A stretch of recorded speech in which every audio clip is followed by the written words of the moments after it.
tol. Tuloy tayo sa paglalakbay tol.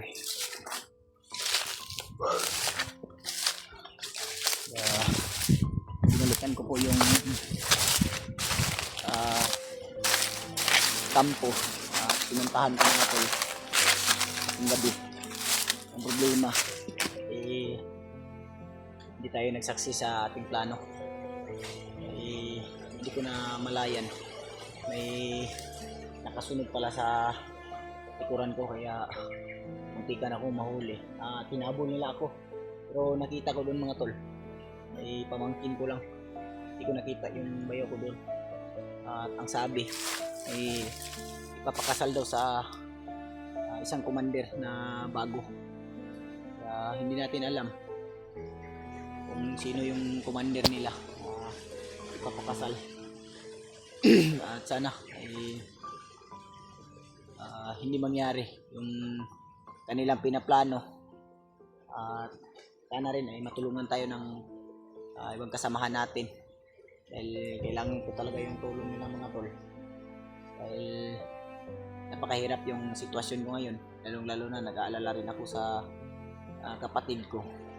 At sa mga nagsasabi po at nalilituhan kung sino ba daw yung bihag, yung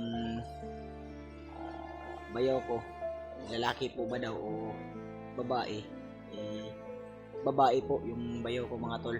At pasensya na kayo yung tawag ko sa kanya, kasi yung iba ay nagsasabi na ano daw yun yung tawag sa kanila sa Tagalog.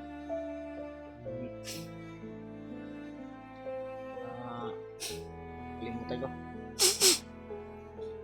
Basta may tawag daw yun sa Tagalog mga tol. At pasensya na kayo kung bayo yung tawag ko, kasi yun yung nakasanayan namin sa Bisaya. At yun na yung tinatawag namin tol. Para malinawan kayo, yung bayo ko ay babae po, at yung kapatid ko ay lalaki. Yun yung sumunod sa akin na umakyat, at hanggang ngayon ay wala tayong balita. Sana ay wala rin nangyari sa kanya. At napadpad tayo dito na area tol sa katakbo natin, at nilayuan ko na doon.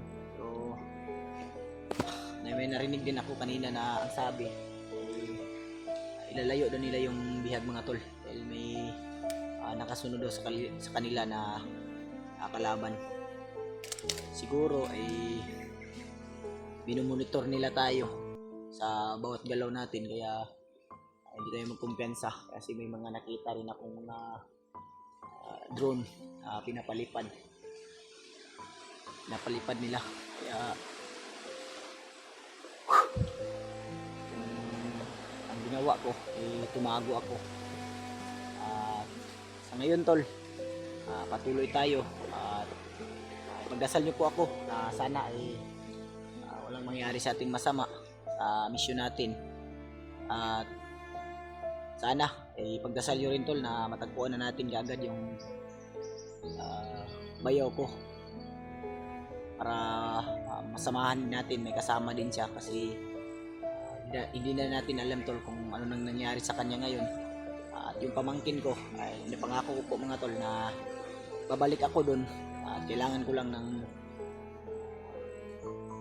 kunting pwersa, at hihingi tayo sa kay Lolo Ambo ng dagdag lakas. Hihingi din tayo ng tulong para mailigtas natin yung bihag ng pamangkin ko. Kaya patuloy tayo tol, at hinihingi ko po yung pagdarasal, team na pagdarasal, at pag-share nyo po yung ng video namin. At maraming salamat din sa lahat-lahat ng nagmamahal at sumusuporta, at sa lahat-lahat din ng nag-share sa video namin, video ko, pag-share nyo po sa iba kong kasamahan. At una sa lahat mga tol, shout out din po kay Ate Che, Tita Hilma, Mama Rusi, at kay Lynn, at Tita Bibs Bayugos, at sa lahat-lahat po ng sumusuporta at nagmamahal sa amin. Sana ay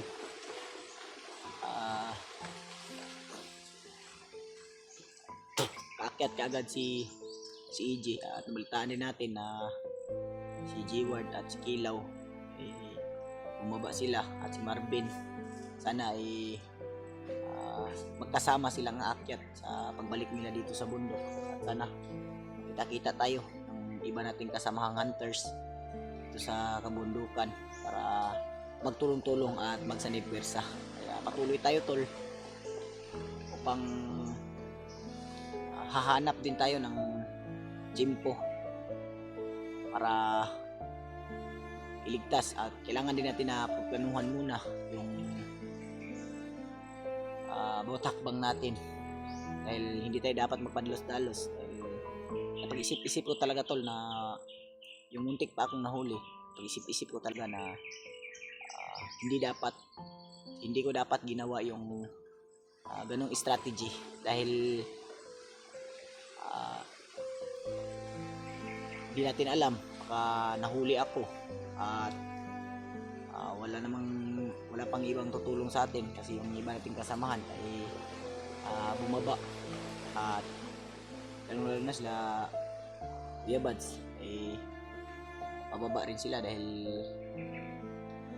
na-rescue na nila yung anak ni Janre. Kaya nagpapasalamat tayo tol, at thankful tayo na nailigtas nila yung at isang blessings din para sa aming mga hunters na si Arnel ay nagbagong buhay. Kaya thankful tayo at papasalamat rin tayo lalo na sa Panginoon, dahil tinabayan niya palagi ang iba nating kasamahan, at hindi niya talaga pinabayaan tol na manaig yung kasamaan.